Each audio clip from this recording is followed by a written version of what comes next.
And I'm just making this video to express myself. So after the whole David situation, there's been this saying going on. Well, actually, it's been going on for years, but people have been saying, "Well, you gotta separate the art from the artist." Now, I was never a fan of David. In fact, I didn't even know of who he was until I heard about his crime, and then I listened to his music.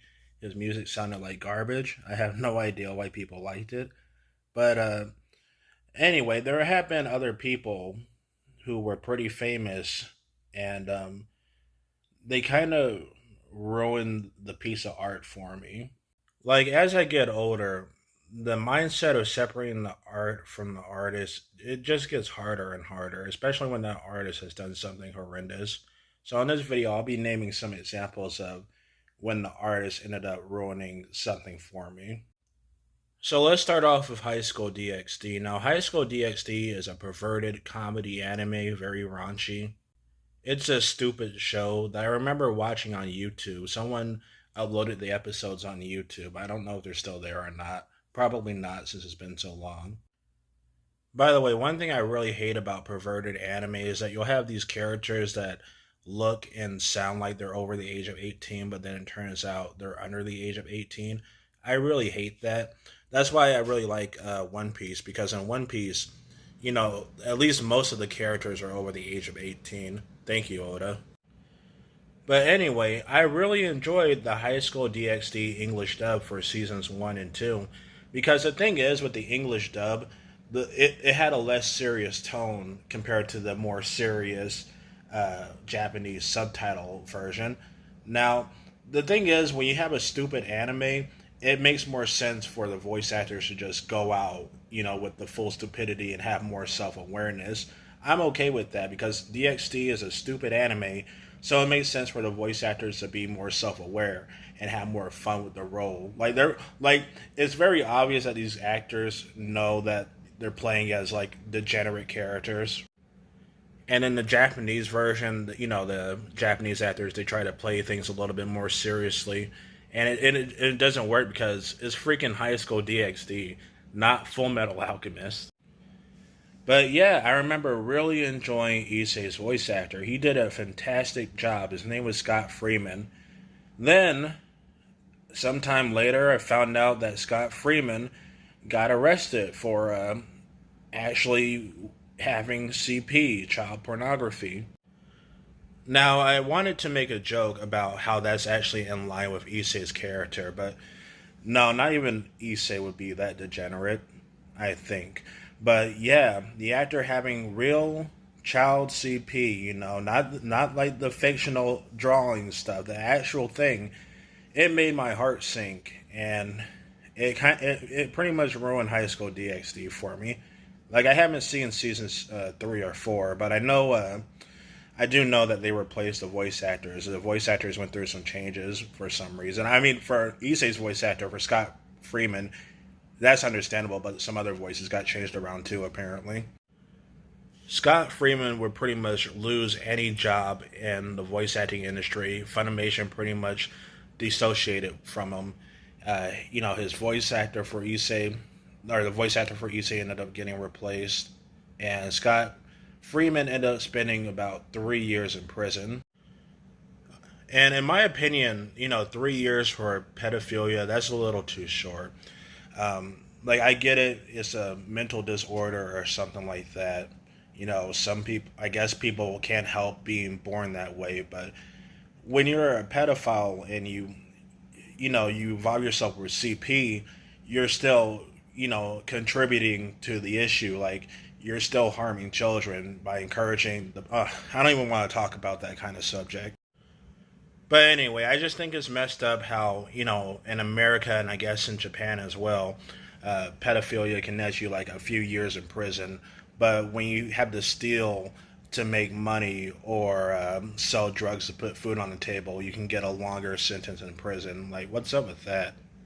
Like, don't get me wrong, stealing and dealing drugs are awful.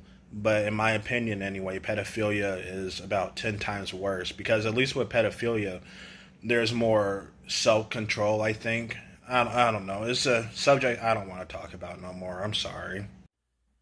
But yeah, speaking on that subject, the next thing that got ruined for me would be Rurouni Kenshin.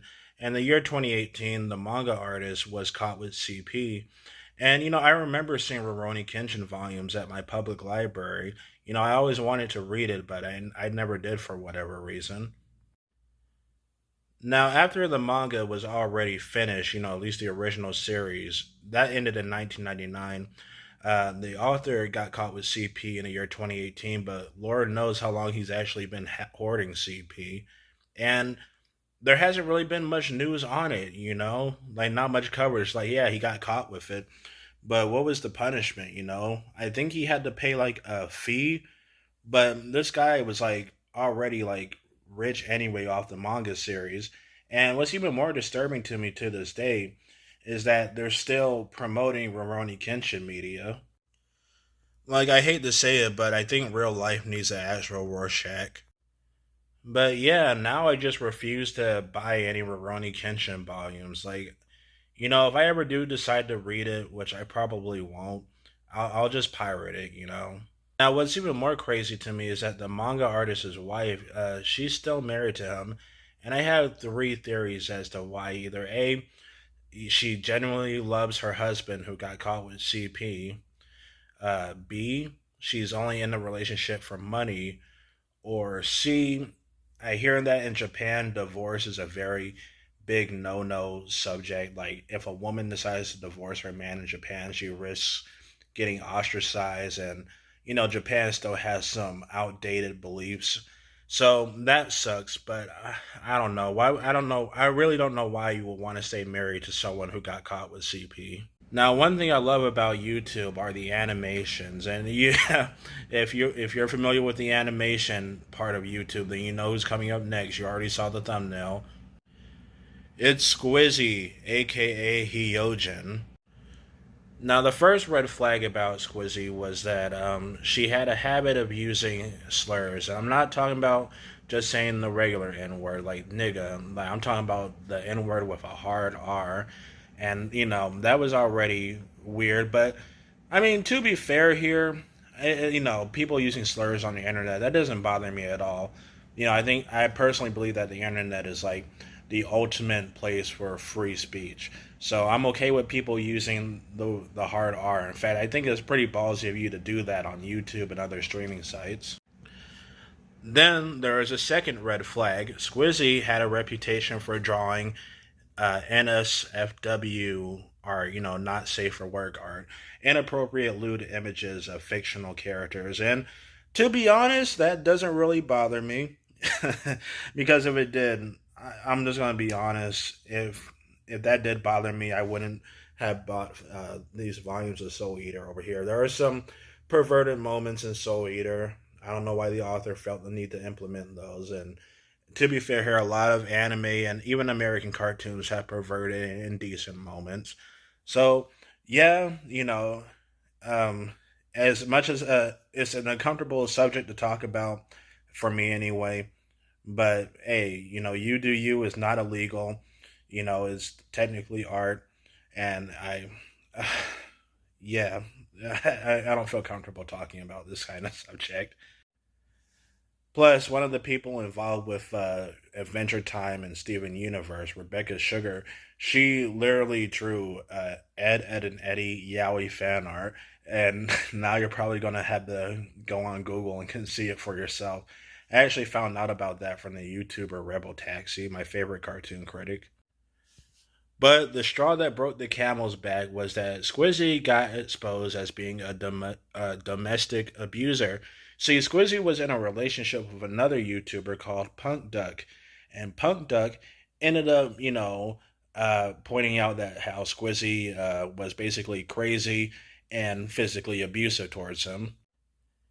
It's been 3 years since this incident happened, but it pretty much led to basically an explosion of Squizzy ending her online career. At least as far as I know, Squizzy hasn't uploaded anything in 3 years.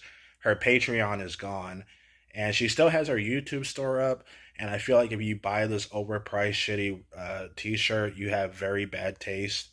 And what sucks is that not everybody knows this. Like there are some people who want Squizzy to come back, but they don't know the full context of why she had to disappear. Or hey, maybe people do know, but they don't care because at the end of the day, Squizzy does have pretty power going for her, you know? So there still is actually a horrifying chance that Squizzy could just make a comeback, make another funny animation that gets millions and tons of views and people would just, sweep the whole domestic abuse thing under the rug. I don't know. Hopefully Squizzy never comes back. I don't want to see Squizzy make a return on this platform. And it sucks too because I remember finding Squizzy's animations, even though they were on the edgy side, I remember finding them very enjoyable and, even funny. Some of them were even kind of adorable. But after the whole domestic abuse situation, I, I, I haven't bothered watching a single Squizzy cartoon in years. And I don't want Squizzy to make a comeback. But it's not 100% guarantee that Squizzy, will stay gone because Squizzy could do just another shitty YouTube apology, make up all sorts of excuses, and make a comeback. I mean, after all, what was his name? Logan Paul. That guy filmed a dead body in Japan and it showed it off to his child audience. And he made a perfect comeback. I mean, people still hate him, but the dude's still a millionaire. He still gets views on YouTube. He made a comeback. So Logan Paul can make a comeback. Then the horrifying truth is that anybody can make a comeback. R. Kelly's music has also been ruined for me. And, a part of me is kind of glad that Biggie Smalls has passed away.